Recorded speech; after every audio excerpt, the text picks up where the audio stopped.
আহ্বান জানাবো আমাদের আজকের অনুষ্ঠানের চেয়ার জনাব Junaid Ahmed Palak, honourable ICT state minister, ICT division. বিসমিল্লাহির রহমানির রহিম। উপস্থিত আজকে একটি ঐতিহাসিক দিন, ডিজিটাল বাংলাদেশ বিনির্মাণের পথে আমরা ৬ বছর অতিবাহিত করেছি। ২১ সাল আসতে আরও ৬টি বছর এখনও বাকি আছে। ঠিক সেই মুহূর্তে আজকে আমরা বাংলাদেশের ইতিহাসে প্রথম সরকারের সফটওয়্যার টেকনোলজি পার্কের আনুষ্ঠানিক যাত্রা শুরু করতে যাচ্ছি এবং সেই দিনটিকে যিনি সার্থক করার জন্য অক্লান্ত পরিশ্রম করেছেন গত ৬ বছর হলে, আজকে আমাদের সৌভাগ্য যে উনি আমাদেরকে সময় দিয়েছেন, সদয় সম্মতি জ্ঞাপন করেছেন আজকে আনুষ্ঠানিকভাবে এই সফটওয়্যার টেকনোলজি পার্কের যাত্রা শুরুতে। আমি প্রথমেই অভিনন্দন জানাচ্ছি ডিজিটাল বাংলাদেশ, যার ব্রেন চাইল্ড। ডিজিটাল বাংলাদেশ এই ভিশনটি মাননীয় প্রধানমন্ত্রীকে যিনি দিয়েছেন, মাননীয় প্রধানমন্ত্রীর প্রত্যেকটি জায়গায় প্রত্যেকটি অনুষ্ঠানে বলেন এই ভিশন 2021 কার কাছ থেকে উনি পেয়েছেন অনুপ্রেরণা, পরামর্শ। তিনি হচ্ছেন আমাদের তথ্য ও যোগাযোগ প্রযুক্তি বিষয়ক উপদেষ্টা জনাব সজীব ওয়াজেদ জয় ভাই। এবং আমাদের মাঝে আজকে উপস্থিত আছেন আইসি ডিভিশনের সচিব, হাইটেক পার্ক অথরিটির ম্যানেজিং ডিরেক্টর সহ আমাদের আইসিটি ইন্ডাস্ট্রির নেতৃবৃন্দ, আমাদের সরকারি কর্মকর্তাবৃন্দ, বিশেষ করে আমাদের বিশেষ আমন্ত্রণে এসছেন আমাদের রেলওয়ে মন্ত্রণালয়ের সচিব ফিরোজ সালাউদ্দিন, যিনি বিশেষ দায়িত্ব পালন করছেন, যেটি জয় ভাই সবসময় বলেন যে আমাদের Gazipur Kaliakair high tech park rail line ছাড়া এটি আসলে প্রাণ সঞ্চার হবে না। সেটি মাননীয় প্রধানমন্ত্রী ইতিমধ্যেই অনুমোদনও করে দিয়েছেন সেই রেল স্টেশনের, এবং আমাদের সচিব সাহেব আজকে এসছেন এবং মাননীয় সংসদ সদস্য যিনি telecom and ICT ministry standing committee member, তরুণ জনপ্রিয় নেতা, ময়মনসিংহের নির্বাচিত সংসদ সদস্য জনাব শরীফ আহমেদ সহ আমাদের স্টার্ট আপ অনেক কোম্পানির প্রতিনিধি, সবাইকে জানাচ্ছি আমার আন্তরিক সালাম, শুভেচ্ছা, আসসালামু আলাইকুম, আদাব, নমস্কার। আজ বঙ্গবন্ধুর কনিষ্ঠ পুত্র শেখ রাসেলের 52তম জন্মদিন।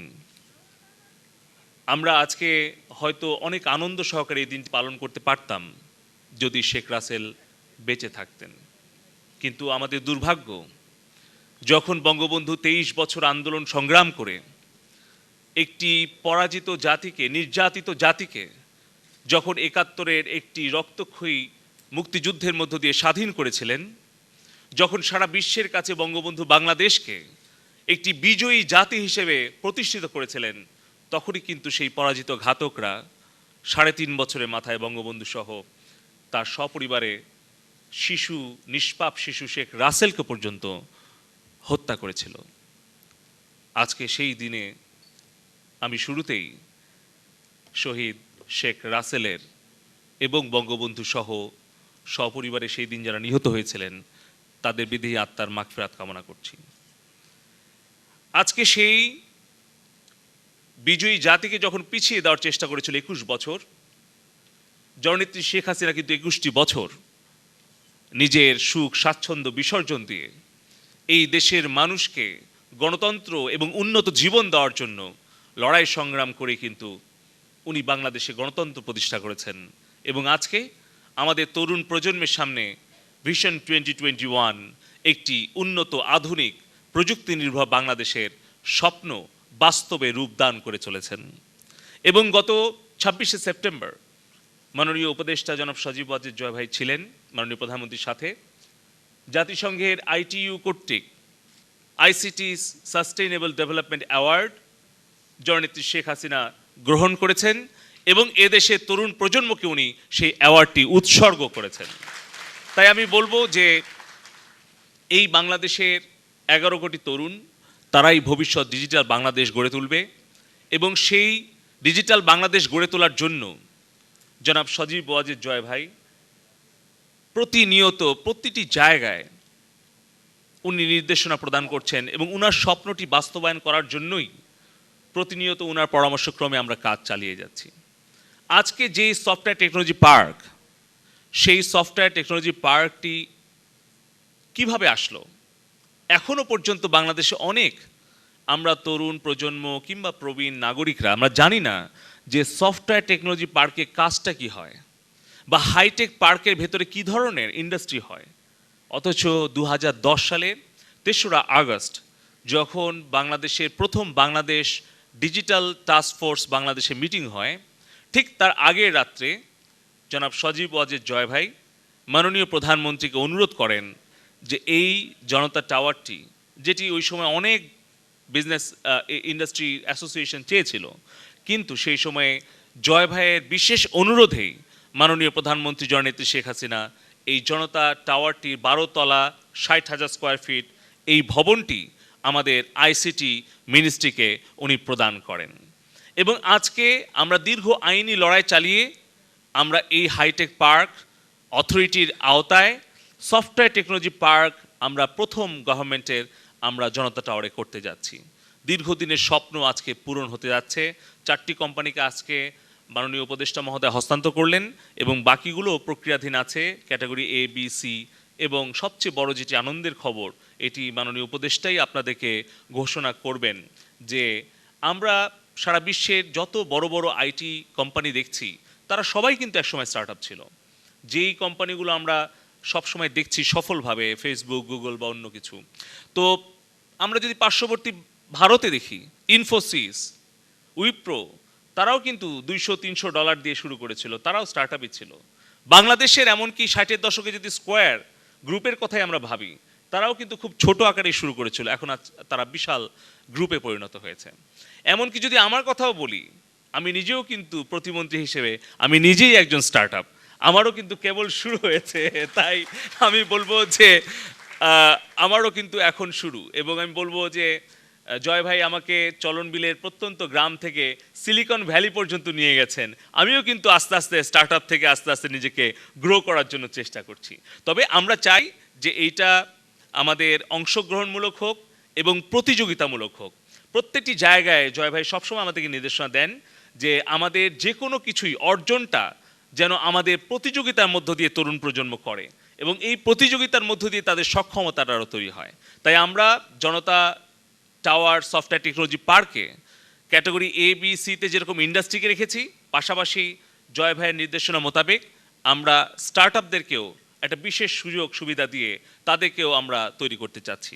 তাই আজকের এই শুভক্ষণে সবাইকে আবারও ধন্যবাদ দিয়ে আমাদের যে লক্ষ্য, আমরা একটি জ্ঞানভিত্তিক, একটি প্রযুক্তি নির্ভর ডিজিটাল বাংলাদেশ ইনশাআল্লাহ আমরা 21 সালের মধ্যে গড়ে তুলব এবং সেখানে আমাদের তরুণ প্রজন্মকে সহযোগিতা করার জন্য মাননীয় প্রধানমন্ত্রী জননেত্রী শেখ হাসিনা এবং মাননীয় উপদেষ্টা জনাব সজীব ওয়াজেদ জয় এবং আইসিটি ডিভিশন সদা তৎপর আছে।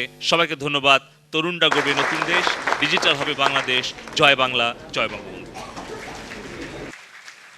ধন্যবাদ জনাব Junaid Ahmed Palak, honourable ICT state minister, ICT division. আমি এ পর্যায়ে আমাদের আজকের অনুষ্ঠানের চেয়ার ওনাকে অনুরোধ করব, আমাদের আজকের অনুষ্ঠানের প্রধান অতিথি জনাব Sajeeb Wazed, honourable ICT adviser to the prime minister, ওনাকে ক্রেস্ট তুলে দেওয়ার জন্যে।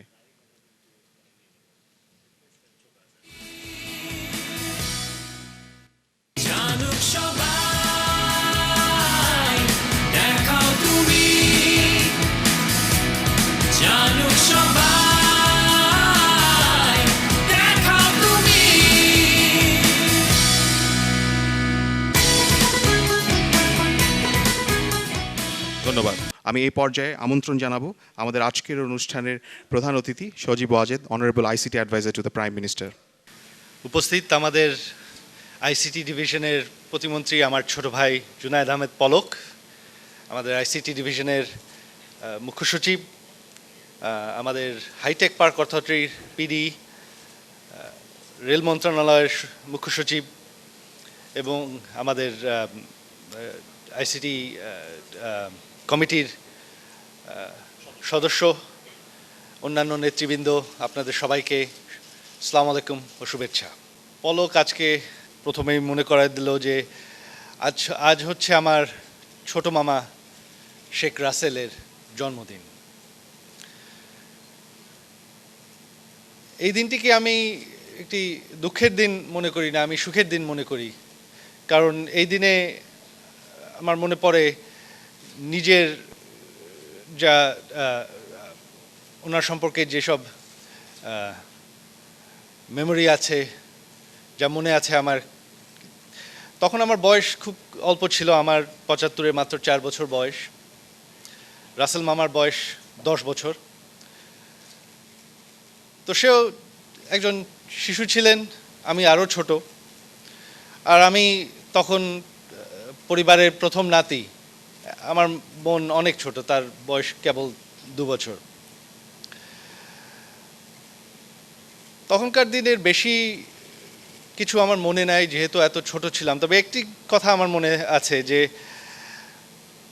আমার রাসেল মামা খুব শৌখিন ছিলেন তার খেলনা নিয়ে। ওনার অনেকগুলো গাড়ি ছিল, প্লেন ছিল, তিনি সাজিয়ে রাখতেন। আর আমি ছোট ছিলাম, দুষ্টু ছিলাম, ওনাকে খুব জ্বালাতাম।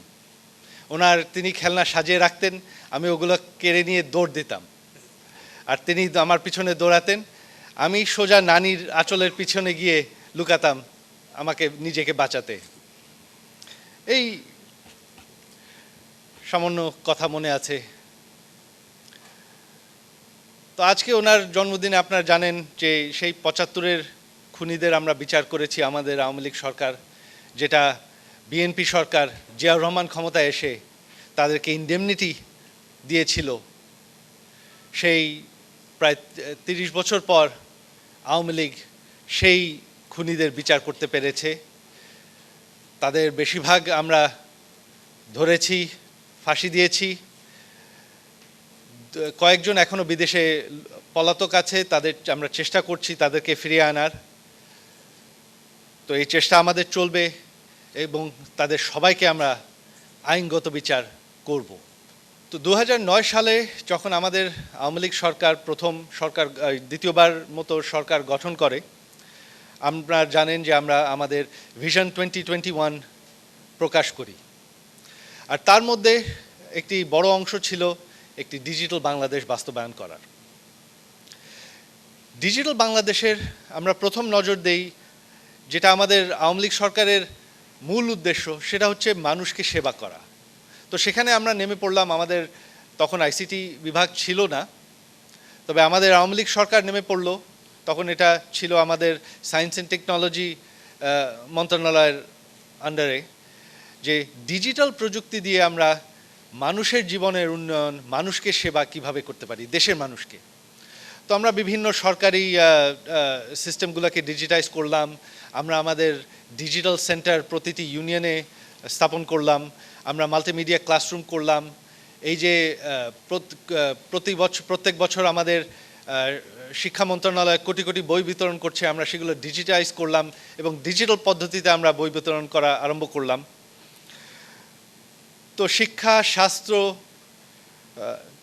খাদ্য, প্রতিটি ক্ষেত্রে আমরা ডিজিটাল প্রযুক্তি দিয়ে দেশের মানুষের সেবায় নেমে পড়লাম। তবে এই ডিজিটাল বাংলাদেশের শেষ উদ্দেশ্য, শেষ স্বপ্ন ছিল একটি আইটি ইন্ডাস্ট্রি গড়ে তোলা বাংলাদেশে।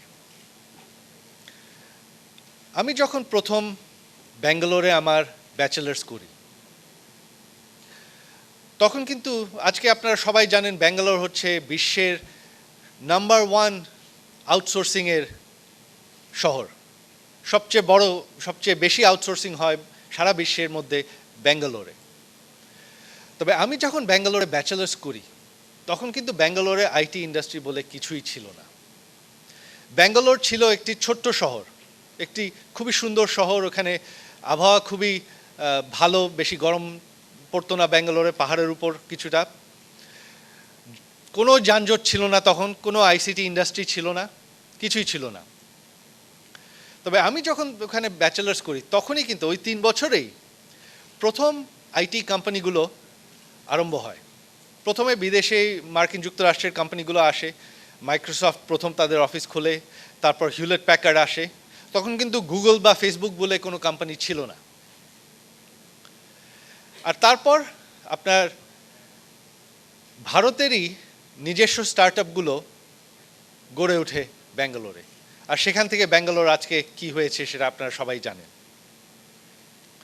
তো তখনই আমার ইচ্ছা ছিল, তখন থেকে আমার স্বপ্ন ছিল যে এটা যদি ভারতে ব্যাঙ্গালোরে করা যায়, এটা বাংলাদেশে, আমাদের দেশে অবশ্যই করা যায়।